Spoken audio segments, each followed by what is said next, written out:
एक अच्छा दोस्त कैसा होता है? ढाल की तरह होता है। ढाल जानते? तलवार और ढाल। राजस्थान तो इससे खेलता था, खड़क से, तलवारों से। मालूम है महाराणा प्रताप जब जन्म हुआ उनकी माताओं ने परीक्षा ली। नामकरण ऐसे नहीं होता था पहले, जैसे आजकल लग रही थी ना, टिल्लू बिल्लू चिल्लू, ये सब नहीं रखे जाते थे। पहले सामान रखे जाते थे, खिलौना रखते थे, व्यापारिक चीज रखते थे, खाने पीने का सामान रखते थे, अस्त्र शस्त्र रखते थे, और देखते थे बच्चे की प्रवृत्ति क्या है, बच्चा सबसे पहले क्या उठाता है। इस देश के महाराणा प्रताप ने जब उनका नामकरण हो रहा था, सबसे पहले उनका हाथ तलवार पर जाता है, खेल खिलौने पर नहीं जाता है, और उसी समय उनका नामकरण महाराणा प्रताप रख दिया जाता है। ये प्रतापी पुरुष होगा, ये हिंदुत्व को ऊंचाई पर ले जाने वाला होगा, ये बहुत शौर्य लोह पुरुष होगा जो मुगलों की गुलामी से देश को मुक्त करा देगा। वहीं पूत के गुण पालने में दिख जाते हैं, ध्यान रखना। उनका नामकरण हुआ महाराणा प्रताप, ध्यान रखना, प्रतापी पुरुष हुए। आपसे निवेदन है, तो खड़ग और ढाल तो यहां की पहचान है, शौर्य है। रणबांकुरे राजस्थान के मान्यवर। सोचना है आपको, अच्छा दोस्त ढाल की तरह होना चाहिए। ढाल जानते हो?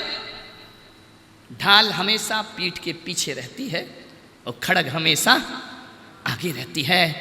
लेकिन जब कोई खड़ग पर प्रहार करता है शत्रु, तो मालूम है पीछे की ढाल निकल करके सामने आ जाया करती है और अपने योद्धा को बचाने का काम करती है। तो सच्चे दोस्त वही होते हैं कि सुख के दिनों में तो पीछे खड़े रहें, दुख का दिन पड़े तो ढाल बनकर दोस्त के सामने आकर खड़े हो जाया करते हैं, उसे कष्टों से, दुख से, पीड़ाओं से बचाया करते हैं। वो दोस्त दुनिया में हुआ करते हैं। आपसे मेरा निवेदन है, आपसे मेरा आग्रह है, ढाल की तरह दोस्त बनो। अरे ऐसे दोस्त मत बनो कि जब फतेह सागर में पानी होता है, हजारों विदेशी पक्षी आते हैं, प्रवास करने पानी पीते हैं, उड़ जाया करते हैं। मान्यवर, एक पक्षी होता है और एक मछली होती है, ध्यान रखना। पानी की दोस्ती पक्षी भी करता है और पानी की दोस्ती मछलियां भी करती हैं। लेकिन पक्षी की दोस्ती, वो पानी पीता है और यदि सूख गई झील तो उस झील की तरफ पलट के भी नहीं देखा करता है। लेकिन मछली ऐसी होती है कि जब तक पानी है तब तक उसका जीवन है।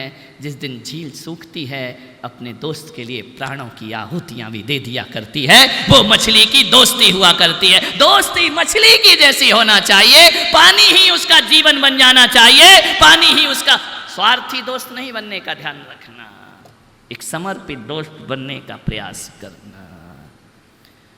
हमारी बेटियां आजकल बाहर जाके पढ़ती हैं, मूल विषय मेरा दूसरा है। कोई पूना में पढ़ रही हैं, कोई अहमदाबाद जाती हैं, कोई बेंगलोर जाकर पढ़ाई कर रही हैं।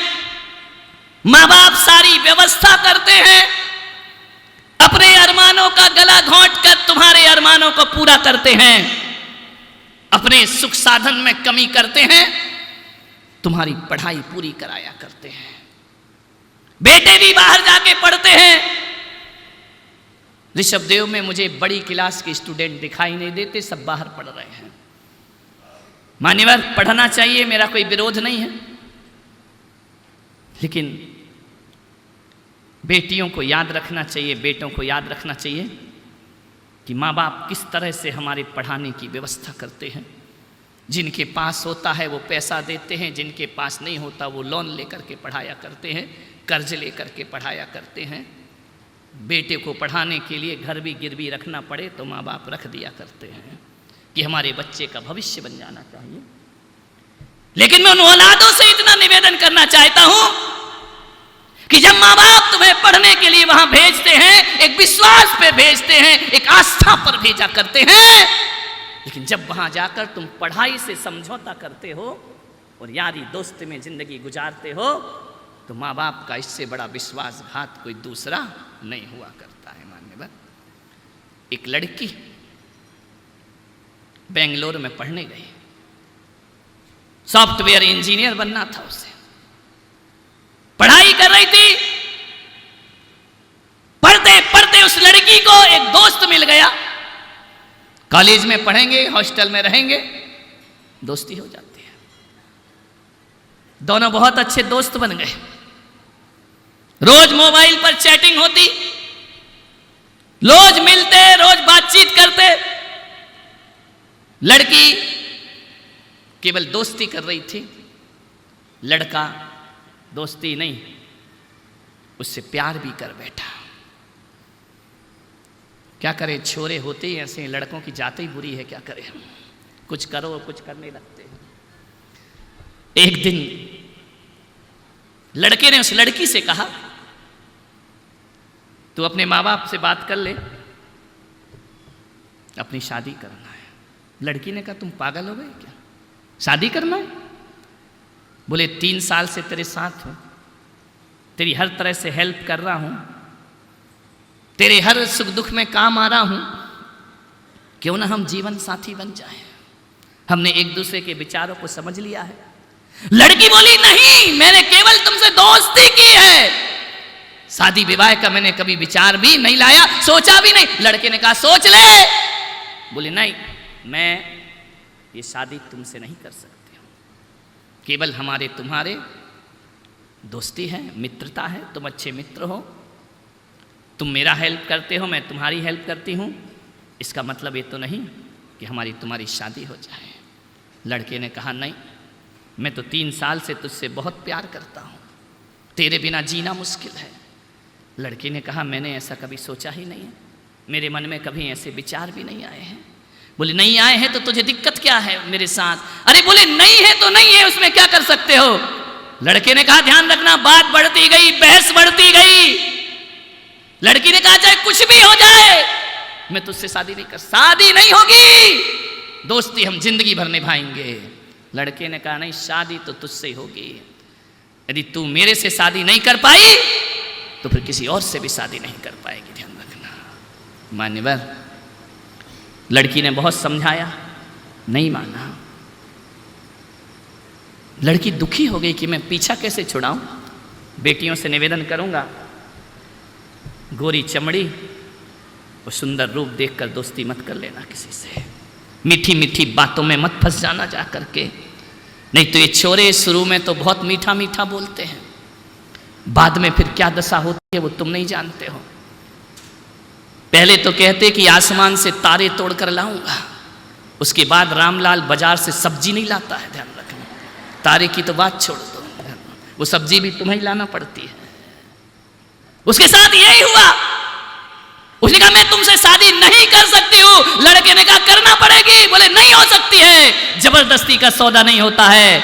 मालूम है, लड़का डिप्रेशन में चला गया, एक तरफा प्यार था, जान छिड़क रहा था, हवस का दरिंदा था, और उसने क्या किया, लड़की जा रही थी कॉलेज, खुलेआम दिन दहाड़े लड़की के चेहरे पर तेजाब फेंक दिया करता है सड़क पर, ध्यान रखना। झुलस गई लड़की, चीख गई, वहीं गिर पड़ी, बेहोश हो गई। लोगों ने उठाया, ये भाग गया, पुलिस ने पकड़ा, अंदर किया, लड़की को मेडिकल ले जाया गया, अस्पताल ले जाया गया।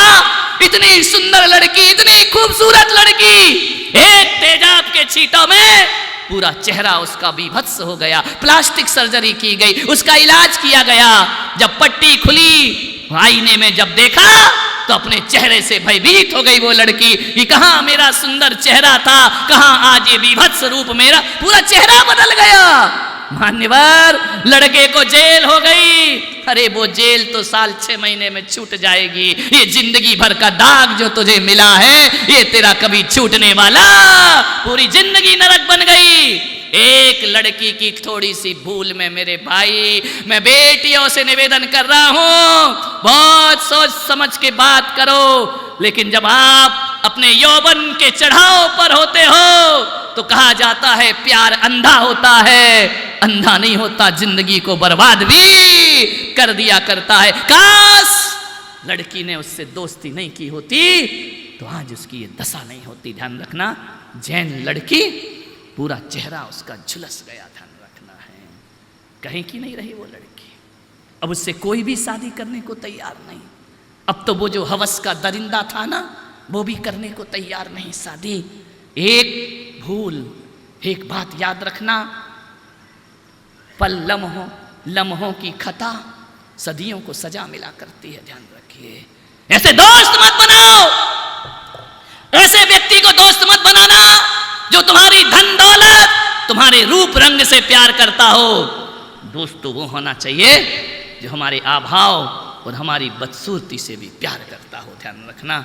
ऐसा दोस्त नहीं होना चाहिए जो हमारी जिंदगी के साथ खिलवाड़ किया करता है। मान्यवर, आज भी वो बेटी बहुत परेशान है। एक गलत कदम, मैं ये नहीं कह रहा हूं बेटे बेटियों को मत पढ़ाओ, बाहर मत भेजो। केवल बाहर भेजने से तुम्हारी छुट्टी नहीं हो जाती है, जिम्मेदारी पूरी नहीं होती है। ध्यान रखना, तुम्हारा कर्तव्य है कि तुम्हारी बेटी किसके साथ उठती है, किसके साथ बैठती है, तुम्हारा बेटा किसकी संगति करता है। ये मत सोचना कि हॉस्टल वालों की जिम्मेदारी है, ये वार्डन की जिम्मेदारी है, हम फीस दिया करते हैं। माँ बाप होने के नाते तुम्हारी जिम्मेदारी है। सामने वाला तो आई एम सॉरी कह के फ्री हो जाएगा, तुम्हारी आंखों में जिंदगी भर खून के आंसू बहेंगे, ध्यान रखिए। मान्यवर, आपसे निवेदन है, सोचना है, दोस्त बहुत संभाल करके बनाना। दोस्त तो सभी को चाहिए, एकाकी जीवन किसी का भी सुखप्रद नहीं होता है, लेकिन दोस्त ऐसे हों जो हमारे लिए जान छिड़कने को तैयार हो। ऐसा नहीं है कि दुनिया में अच्छे दोस्त नहीं हैं। मेरा एक भक्त मोहन नागदा जो उदयपुर में था, अब दुनिया में नहीं है, उसका एक दोस्त था। उस दोस्त ने उसे, जब मोहन नागदा के माता पिता की मृत्यु हो जाती है, जब उसके पास खाने की भी व्यवस्था नहीं होती है, जब उसके पास पहनने की भी व्यवस्था नहीं होती है, नागदा समाज का वो लड़का मन में भाव रखता है कि मैं पढ़ाई करूं, मैं पढ़ाई करूं। आज मुझे वो बहुत याद आ रहा है। उसने उदयपुर में मेरा बहुत प्रभावना में सहायक बिना मेरा परम भक्त था। उसका एक श्वेतांबर दोस्त था, मालूम है, उसकी 2 बेटियां थीं। उसने मोहन को पढ़ाया लिखाया, अपने सोने की चैन भी बेची और मोहन को पढ़ा लिखा कर ग्रेजुएट कराया उसने, ध्यान रखना है। मान्यवर, वो हमेशा कहता था, महाराज मेरी जिंदगी यदि किसी ने संवारी है तो रिश्तेदार और माँ बाप ने नहीं, मेरी जिंदगी मेरे दोस्त ने संवारी है, ध्यान रखना। इसलिए मैं आपसे निवेदन करता हूं, एक बात बताओ, रूस भारत से कितना दूर है? कितनी दूर है?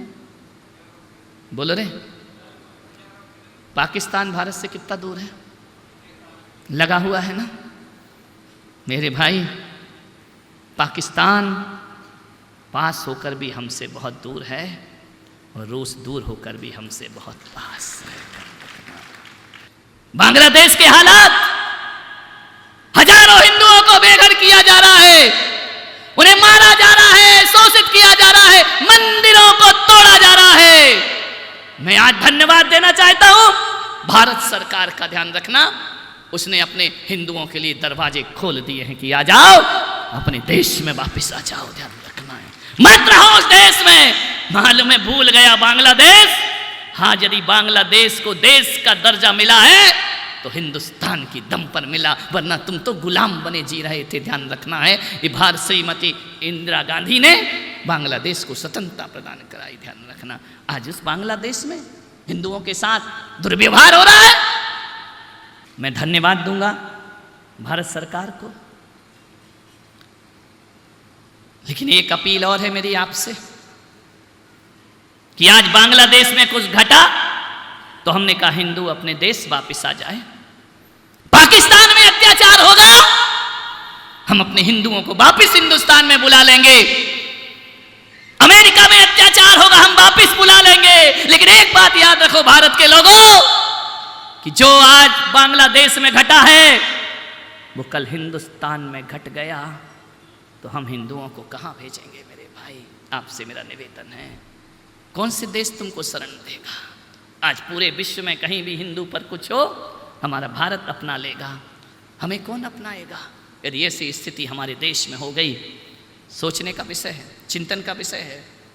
जागना होगा भारत के हिंदुओं को। लोग कहते हैं कि यहाँ हिंदू मुस्लिम की बातें संत किया करते हैं, संत नहीं करते हैं। अत्याचार होता है तो हमारे अंदर दर्द पैदा होता है, ध्यान रखना है मान्यवर। पूरे विश्व में हिंदुओं को शरण देने वाला केवल भारत देश है मेरे भाई। और यदि भारत में हिंदुओं के साथ ऐसा हुआ फिर कोई हमारे पास नहीं है, हमारा नाम निशान और संस्कृति को बर्बाद कर दिया जाएगा, ध्यान रखिए। और ये षड्यंत्र रचे जा रहे हैं सब जगह से। देख लिया ना पड़ोसी देश, अखबार में पढ़ो, वहां की आईना जेल में क्या यातनाएं दी जाती थी कैदियों को। 500 कैदियों को रिहा किया गया, ध्यान रखिए। उनके नाखून उखाड़ लिए जाते थे और ऐसी जगह कैदियों को बंद किया जाता था जो सत्ता के विरोध में बोलता था कि वहां सूर्य की रोशनी भी नहीं जाया करती थी, ध्यान रखना। मेरे भारत में बड़ी बड़ी जेल हैं, लेकिन मेरा भारत आज भी संवेदनशील है। जेल में भी हम अमानवीय कृत्य नहीं किया करते हैं, ध्यान रखना। हमारा देश तो वो देश है जो कहता है कि घृणा पाप से करो, पापी से नहीं, ध्यान रखना। ऐसी संवेदनाएं, ऐसी भावनाएं, ऐसे व्यवहार, ऐसी मित्रता, हम तो शत्रु से भी मित्र जैसा व्यवहार करते हैं। मेरा आगरा में चतुर्मासवा शिखर वार्ता हुई, मुशर्रफ जी को बुलाया गया आगरा, अटल बिहारी वाजपेयी प्रधानमंत्री थे उस समय।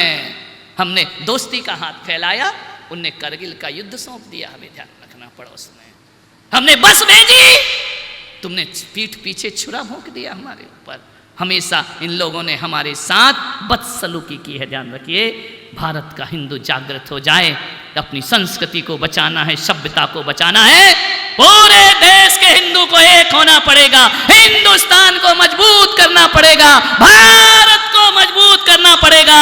कोई दुनिया हमारे पक्ष में नहीं है, लेकिन हम हिंदुस्तानी लोग यदि लड़ते रहे छुआछूत में, ऊंची और नीची जात में, हिंदू हिंदू से लड़ता रहा, हिंदू हिंदू का तिरस्कार करता रहा, श्वेतांबर दिगंबर लड़ते रहे, सर्वनाश हो जाएगा इस देश का, ध्यान रखना।